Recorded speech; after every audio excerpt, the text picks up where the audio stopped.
Suite Magazine.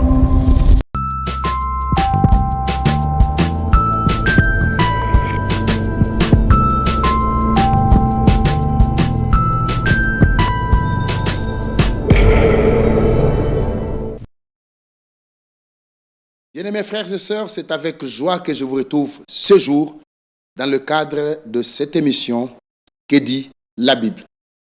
Que dit la Bible sur les moqueurs? C'est la thématique de ce jour. Et il s'appuie sur la deuxième épître de Pierre au chapitre 3. Et nous commençons à partir du verset 1er. De Pierre, chapitre 3, verset 1er. Voici déjà plutôt bien-aimés, la seconde lettre que je vous écris, dans l'une et dans l'autre.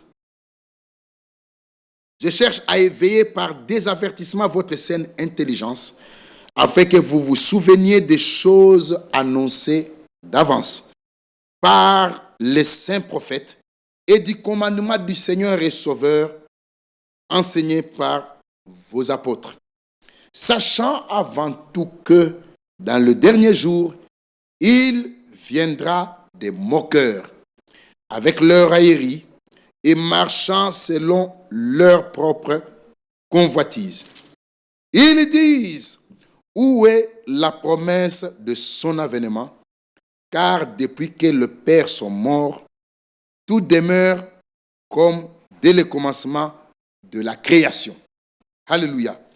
Bien-aimés frères et sœurs, l'apôtre Pierre aborde merveilleusement cette pensée, en disant déjà que c'est sa seconde lettre.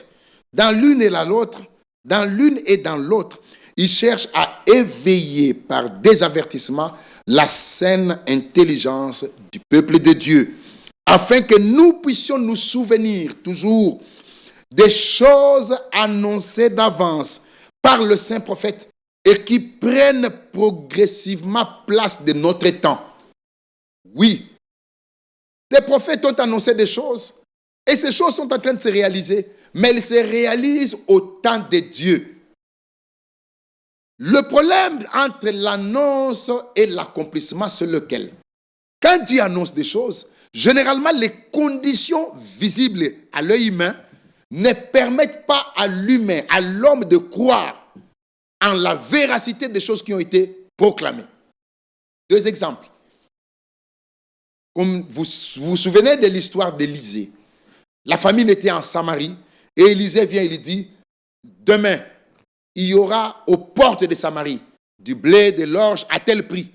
Et l'officier sur lequel le roi s'appuyait dit, même si Dieu ouvrait les écluses des cieux, pareille chose n'arrivera pas. Puisqu'il a regardé à ce qui était visible. Il a regardé aux conditions qui étaient là pendant que l'annonce a été faite. Et il se pose la question, comment est-ce que ça s'accomplira? De la même manière, dans Zacharie, je pense, il a été dit que Dieu a annoncé des choses sur Jérusalem au moment où Jérusalem était calme et tranquille, ainsi que les villes alentours. Cela a amené le peuple à rejeter carrément ces annonces. De la même manière, des prophètes ont annoncé d'avance des choses qui pourtant sont en train de prendre place, mais malheureusement, l'humanité, l'homme a des difficultés à croire en la véracité de la parole sortie de la bouche de Dieu et annoncée par des hommes établis par lui-même. Sachant avant tout, c'est le verset 3, que dans le dernier jour, il viendra des moqueurs. Alléluia. Dans le dernier jour, il viendra des moqueurs. Le Seigneur l'a annoncé et le Seigneur l'a accompli. Les moqueurs, ils sont là. Maintenant, pour les identifier, il faudra voir qu'est-ce qui les caractérise. Dans les derniers jours, il viendra des moqueurs avec leur raillerie, marchant selon leur propre convoitise. Excusez-moi. Ils disent, oui, ils tiennent aussi un discours, un langage. Où est la promesse de son avènement? Car depuis que les pères sont morts, tout demeure comme dès le commencement de la création. Humainement parlant, cet argument semble être bien présenté. Depuis que les pères sont morts, tout reste comme dès le commencement de la création. Mais nous disons faux. Les choses, excusez-moi, les choses se sont tellement dégradées que même les niveaux moraux de l'humanité, de la génération actuelle, nous montrent que tout ne demeure pas comme dès le commencement. L'Écriture n'a-t-elle pas dit que ce qui arriva du temps de Lot arrivera de même à l'avènement du Fils de l'homme? Quelle était la caractéristique principale du temps de Lot? L'homosexualité. Et à cause de cela, Dieu a détruit Sodome et Gomorrhe. Et j'ai toujours l'habitude de dire que la génération d'aujourd'hui, la nôtre, est allée beaucoup plus loin que Sodome et Gomorrhe. Sodome et Gomorrhe, c'était homme avec homme. Mais ici, dans notre génération, dans l'Odyssée, dans cet âge qui est le dernier, c'est homme avec homme, femme avec femme, adulte avec petit enfant, vivant avec mort, et même les hommes avec les animaux. Même les hommes avec les animaux. Bien-aimés frères et sœurs, c'est Paul qui en parle dans Romains, pendant que je garde les doigts dans 2 Pierre. Dans Romains, je voudrais retrouver ces passages. L'apôtre Paul vient dire ceci. Romains, chapitre 1er. Que dit l'Écriture là-bas? Verset 26. C'est pourquoi Dieu les a livrés à des passions infâmes, car leurs femmes ont changé l'usage naturel en celui qui est contre nature. Et de même les hommes, abandonnant l'usage naturel de la femme, se sont enflammés dans leurs désirs les uns pour les autres, commettant homme avec homme de choses infâmes et recevant en eux-mêmes le salaire que méritait leur égarement. Commettant homme avec homme des choses infâmes et recevant en eux-mêmes le salaire plutôt, que méritait leur égarement. Bien-aimés frères et sœurs, ça, c'est ce que nous vivons aujourd'hui, que nos pères n'ont pas vécu. Donc déjà, pour ne prendre que cet élément, les choses ne sont pas restées comme du temps de nos pères. Non, les choses ont tellement évolué, les choses se sont tellement dégradées, bien-aimés frères et sœurs. L'Écriture ne dit-elle pas, dans 2 Pierre où nous étions frères, ils veulent ignorer en effet que des cieux existèrent autrefois par la parole de Dieu, ainsi qu'une terre tirée de l'eau et formée au moyen de l'eau, et que par ces choses, le monde d'alors périt, submergé par l'eau. Avant d'y arriver, le rejet de la parole, l'incrédulité, le doute placé sur ce que Dieu a fait, le doute à l'égard de ce que Dieu dit, à l'égard de ce que Dieu proclame comme vérité, c'est la caractéristique des moqueurs. Les moqueurs, ils sont dans Ézéchiel 12. Nous revenons dans 2 Pierre chapitre 3. Ils sont dans Ézéchiel 12. Je voudrais les retrouver dans Ézéchiel chapitre 12. Ézéchiel chapitre 12. Il est écrit dans ce chapitre ce qui suit.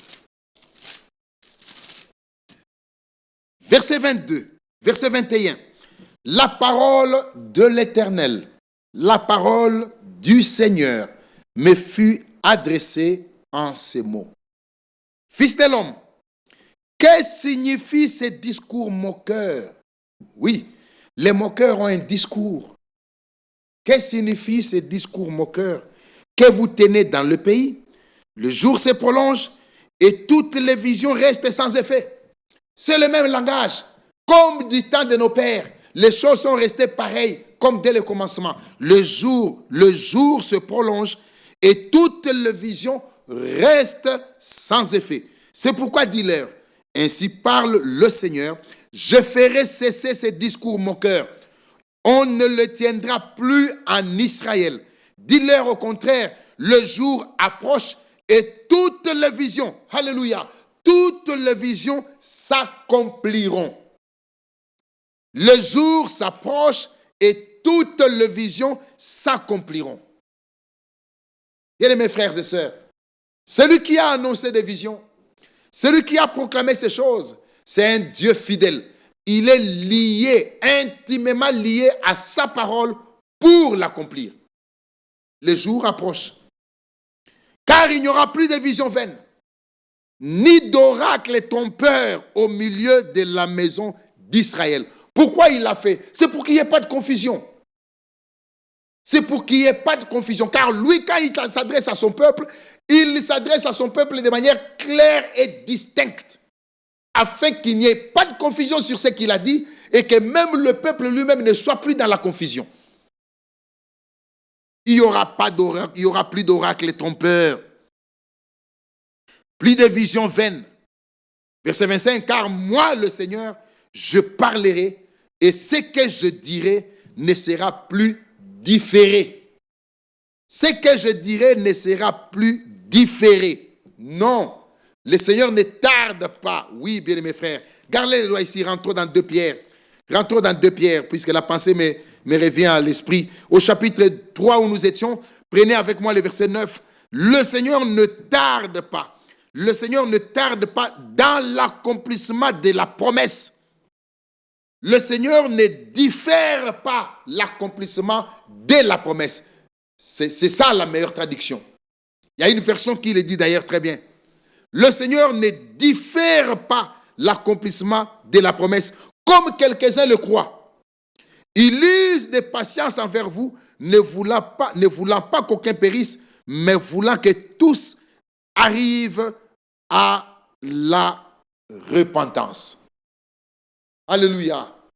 Le Seigneur ne diffère pas l'accomplissement de la promesse, comme quelques-uns le croient, mais il use de patience envers vous, ne voulant pas qu'aucun périsse, mais voulant que tous arrivent à la repentance. Nous y revenons. Ézéchiel 12 où nous étions, frères. Verset 25. Car moi, le Seigneur, je parlerai, et ce que je dirai s'accomplira et ne sera plus différé. Oui, de vos jours, famille des rebelles, je prononcerai une parole et je l'accomplirai, dit le Seigneur Dieu.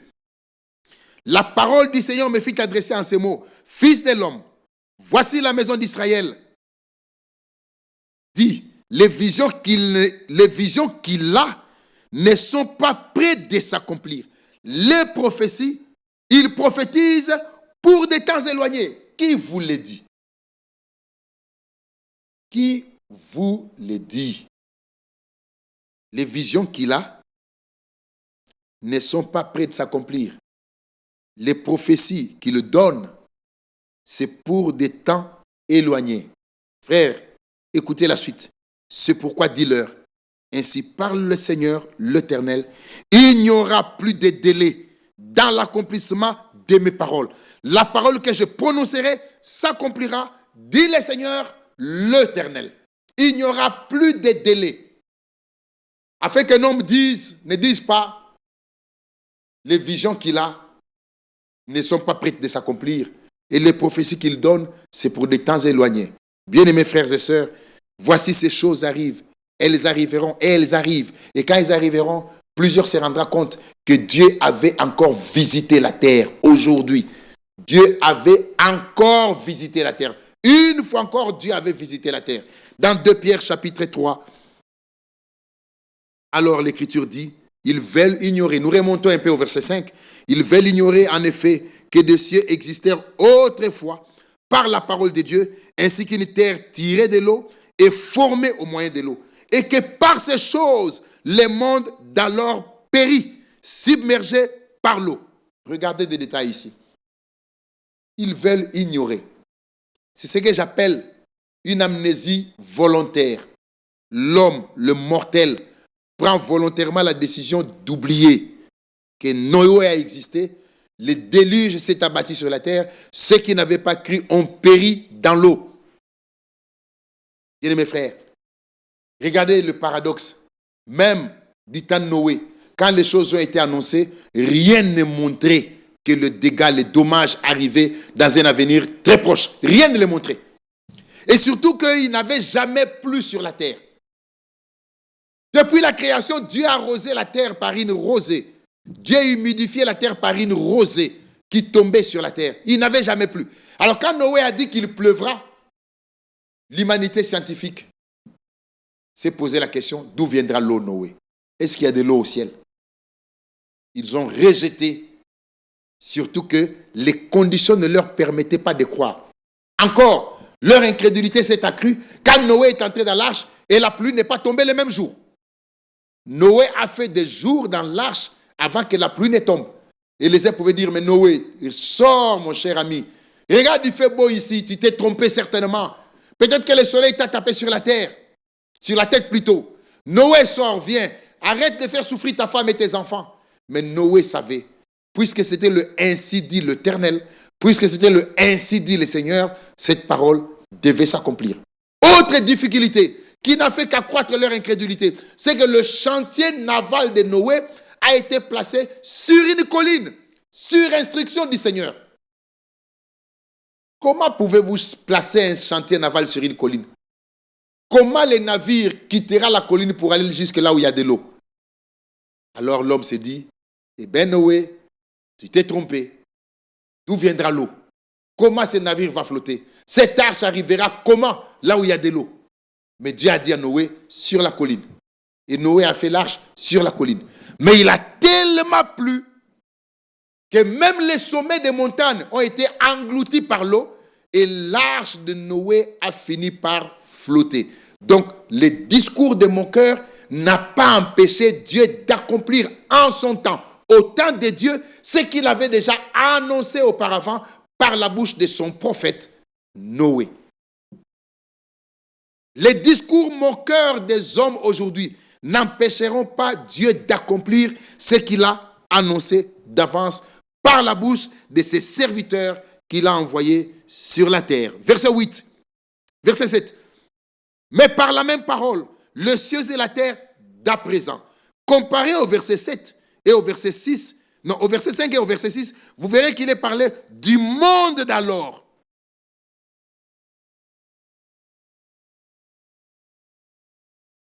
Mais par la même parole, le ciel et la terre d'à présent sont réservés, gardés et réservés pour le feu, pour le jour du jugement et de la ruine des hommes impies.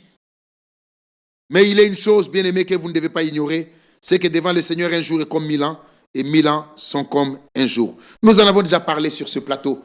Alors le verset 10, pour commencer à avancer vers la fin, le jour du Seigneur viendra comme un voleur.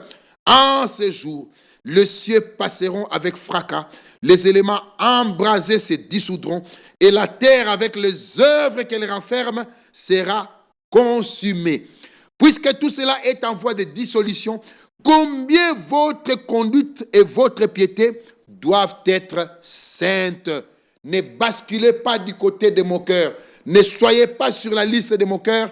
Préparez-vous à la rencontre de votre Dieu. Attendez et hâtez l'avènement du jour de Dieu, jour à cause duquel les cieux enflammés se dissoudront et les éléments embrasés se fondront. Mais, alléluia, verset 13, mais nous attendons selon sa promesse de nouveaux cieux et une nouvelle terre où la justice habitera. Dieu a commencé par créer les cieux et la terre et il a fini l'œuvre de la création par l'homme. L'homme était la dernière créature que Dieu a créée, le 6e jour.